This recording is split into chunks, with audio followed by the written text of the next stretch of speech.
Hey, it's me, Mrs. Wilson Reed's Mystery of History. We're on Volume 2, Mystery of History. I am reading Lesson 79, Geoffrey Chaucer and the Canterbury Tales. I think I should read it in an English accent today. Do you know what historical fiction is? It is when an author writes a story mingling historical facts with fiction. It is usually the fiction or the made-up part of the story that makes the facts a bit more interesting. During the Middle Ages, there couldn't have been a better writer of historical fiction than Geoffrey Chaucer. He was a fascinating storyteller. Now, in writing his famous work, The Canterbury Tales, Chaucer not only entertains his readers with delightful fiction, but he also teaches them something about real life in the Middle Ages. The Canterbury Tales open up with a scene from 1387. The month is April. The place is Tabard Inn in London, England. This is a real place, making that part of the story fact. But what isn't fact are the 29 characters that Chaucer proceeds to introduce. Though they are not real, the characters are based on the real lives of ordinary people, the kind who usually don't make it into history books. It is these 29 everyday people who make the Canterbury Tales unique, informative, and a bit amusing. Let me include descriptions of a few of them for you. Chaucer writes so well and with such wit that they're easy to imagine. Note, the bolded words are my key terms. They are not bold in the original work. First, there is the gentle knight. Chaucer writes of him, a knight there was, and what a worthy man, that from the very time he first began to ride abroad had loved high chivalry, truth, and all honor, freedom, and courtesy, and in his bearing meek, as is a maid, he never had in all his lifetime said, and an ill-bred word to serf or man or might, he was a very perfect gentle knight. As you might have noticed, Chaucer used rhyming words to tell his tales. That is part of what makes the Canterbury Tales so lively. Of the 17,000 lines in the poem, every 2 of them rhyme, or come close to it with a little help from the reader. Here is how he describes 4 more of his characters. Listen carefully for the words that rhyme and try to picture these people in your mind. Hey. There was a nun, a pleasant prioress. This lady's smile was coy, I must confess. Her table manners were indeed a treat. With dainty grace she reached to take her meat. Her upper lip she wiped so very clean that never was the slightest fraction seen of grease within the rim upon her cup. She never let a morsel she took up drop down upon her breast, nor did she wet her fingers in her sauce too deep. And yet, in spite of all her social poise and art, she had a very, very tender heart. Upon my word, this prioress would cry, to see a mouse caught in a trap and die. A wife of Bath did much keep us gay, with tales of love and charms on the way. A lively soul who knew the inmost art of how to win a spouse and hold his heart. For she had had 5 husbands in her time, not counting scores of lovers in her prime. She grown a little deaf, but not she cared. Now forth to foreign lands each year she fared. Since fate decreed she seek out every shine, her teeth grew far apart, a certain sign. She should travel far, she'd been Boulogne, and Rome and Palestine, Spain and Cologne.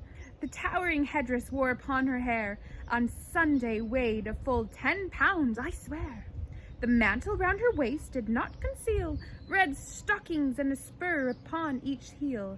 She kept the other pilgrims all in gales of laughter, listening to her merry tales. A kindly parson took the journey too. He was a scholar, learned, wise, and true, and rich in holiness, through poor in gold.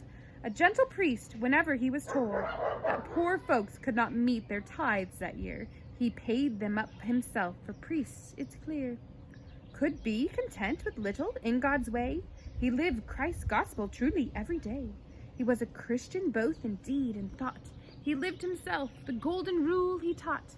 The miller, Robin, was a thickest lout, so big of bones and brawn, so broad and stout, that he was champion wrestler at the matches. He'd even break in a door right off its latches by running at it with his burly head. His beard, broad as spade, was fiery red, his mouth a yawning furnace, you'd suppose. A wart with bristly hairs stood on his nose. His share of grain he sneaked the pavement thrice. The jokes and tales he told were not so nice. A drunk and vulgar rogue he proved to be, but yet he played the bagpipe cleverly. And to its tune he led us out of town. A blue hood wore he, and a short white gown. Now you see I've given you a glimpse of 5 of Chaucer's characters. Don't they sound believable? There is the gentle knight, the well-mannered nun, the lively wife of Bath, the godly parson, and the crude miller with red hair growing from a wart on his nose. I find them easy to picture, but let me tell you what they are, too, for their adventure is what makes up the rest of the Canterbury Tales. These 29 people are meeting together to begin a pilgrimage. There are really 30 because Chaucer includes himself in the group. If you remember, a pilgrimage is a trip to a holy place. This particular group of pilgrim is going to visit the shrine or burial site of Thomas A. Becket. This is where Chaucer uses history to build his story, for in real life, thousands of people every year went to visit the tomb of Becket in the town of Canterbury, England. Thomas A. Becket was a godly man who had been murdered in 1170 by friends of Henry II. Lesson 59. An elaborate burial site of gold, gems, and ornate carvings had been built in his honor. It was a sight worth seeing then and still is now. Knowing this historical background, you might better understand a few of the lines describing the wife of Bath. It mentions that she'd been Boulogne and Rome and Palestine, etc., to seek out every shrine. That means she was a regular tourist of holy sites, as were many during the Middle Ages. As the story goes, the 30 pilgrims are stopping at Tabard Inn for a rest from their journey. There they meet a kindly innkeeper. He notices their weariness and comes up with an idea to boost their morale. He suggests that each traveler tell 4 stories while on the road, 2 on the way to Becket Shrine and 2 on the way home. To make it more interesting, the innkeeper suggests that at the end of their journey, all pitch in to give a free meal to the best storyteller of the group. The rest of the Canterbury Tales is a collection of these stories, as supposedly told by the pilgrims. Unfortunately, Chaucer only completed 1/5 of the tales. He died before he could finish, but those he completed are a masterpiece.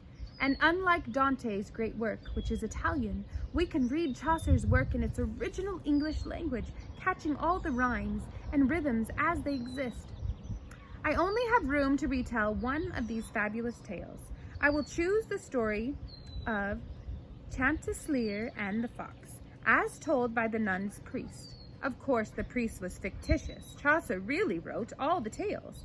In this fanciful fable, Chanticleer is a proud rooster who is tormented over a bad dream. His wife, a pretty little hen, scolds him in a nagging tone for being afraid. She says, "Have you a beard and call yourself a man? I cannot love a coward, nor a woman can. We want our husbands hardly wise and free. What is a dream? Nothing but vanity. It may arise from eating too rich food." With this, Chanticleer struts about the yard, deciding not to be afraid. Full of new pride and confidence, he speaks with the fox. The fox flatters Chanticleer by begging him to sing a pretty song, but it turns out to be a trick. As soon as Chanticleer stretches out his neck to protect his great voice, the fox grabs him by the throat and carries him off. Well, not to be outdone by the fox, Chanticleer, still in the clutches of the fox, utters to the fox that he ought to shout to the rest of the barnyard how he cleverly caught the rooster. The fox falls for the very trick of flattery that he played on Chanticleer. As soon as the fox opens his jaws to brag, the rooster flies away. The moral of the story is summed up well by the fox. Note that the italics in the last line are for emphasis. He says, "Nay," quoth the fox, "and God shall never cease to plague the chattering tongue that should keep peace. Lo, thus it goes with carelessness, you see, and with too great a trust in flattery." As you can tell, Chaucer used his tales to poke fun at the flaws of mankind. This is what makes the Canterbury Tales a classic, for though customs have changed since the Middle Ages, the nature of mankind has remained much the same. As for Geoffrey Chaucer, he has been remembered as the father of the English language. You see, in writing the Canterbury Tales, he blended Saxon words, French words, Latin words, and some words he just made up.